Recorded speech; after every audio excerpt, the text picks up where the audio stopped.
Before beginning writing, it may be worth it to go over some simple selection techniques, which by the way we can use basically with any type of text, including the text of a web page. To select any portion of text, the most common method is to click at the beginning of the selection and without releasing, move the cursor to the end of the selection, to then release. This way we can select a word, a phrase, a paragraph, any portion of text. Click, drag, release. If what we need to select is a single word, then the easiest way is to double-click that word. 2 consecutive clicks on that word. To select an entire paragraph instead, we can do that with 3 clicks anywhere inside that paragraph. Finally, to select the entire text of a document from beginning to end, we can use the keyboard shortcut Ctrl-A or go to the Edit menu and choose Select All. To clear the selection, we can click anywhere on the document. Better if outside the selection. We'll see why in a second. Now, regardless of how big the selected portion of text is, there are a couple of things to keep in mind.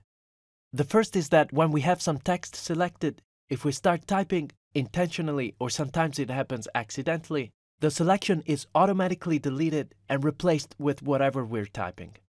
For example, if I select a word and start typing, that word is deleted and replaced with whatever I'm writing.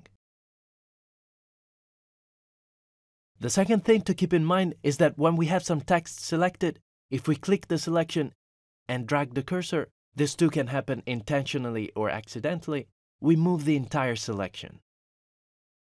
When we make the wrong selection, oftentimes it's better to first deselect by clicking outside of the selection and then start over. Otherwise, we may end up dragging the portion of text and messing things up a little. And this leads us to a super useful tool in word processing. Whenever we make any kind of mistake while working on a document, as long as the document is still opened, we can use the undo functionality to undo the last change. The undo command can be given either by using the keyboard shortcut Ctrl-Z or by clicking the undo button here on the toolbar. Either ways, we can use the undo functionality repeatedly to undo the last change, the one before, and so on. To redo any change instead, we can either use the shortcut Ctrl-Y or the redo button.